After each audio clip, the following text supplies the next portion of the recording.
sarki Allah mai gyara kayanka. Salantas na bawa sabon gemu na baya.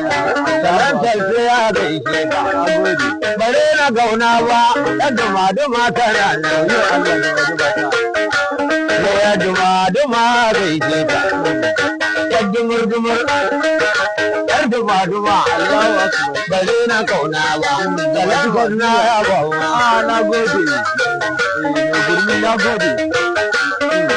Duma-duma duniya ce, daɗi ya tsolo, daɗi ya tsolo, duma-duma tana nan. Tana nan tana share wani hawaye. Da talantar garayi.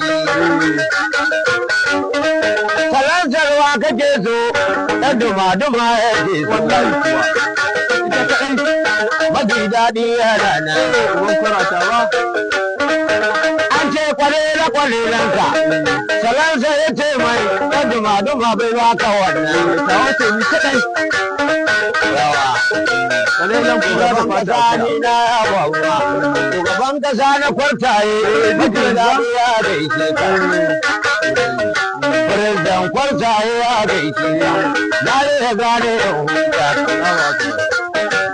Ahmadu Yunguri ne na damuwa ne. Mun ga da kai mai wani. Ni da ari baba. Allah ƙara soyayya.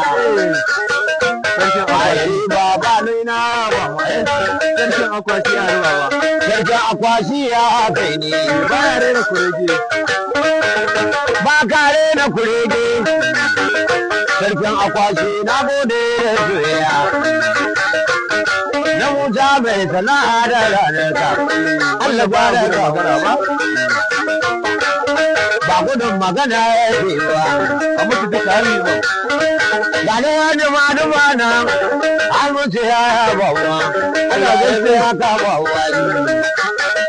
Duma-duma ta. Bare na kaunawa. Wata karuwar amana ce, wata koyar cin amana ce. Allah wani ranta. Wata karuwa ba ya cewa. Ya wace yankacciyar maje. Cin amana ce. Kai zama da gara a tsara ne, rayuwa ba ta gaji tilarwa. Sai ka waye. Ka ga zama da miji akwai ɓanna. Kewara mutum ne kiɗan gurmi. Na sani ba na renawa, salantar sai mu bai da ta. Ne duma-duma amana ce, na gode da niyyarka, salantar Allah kare mu, na gode.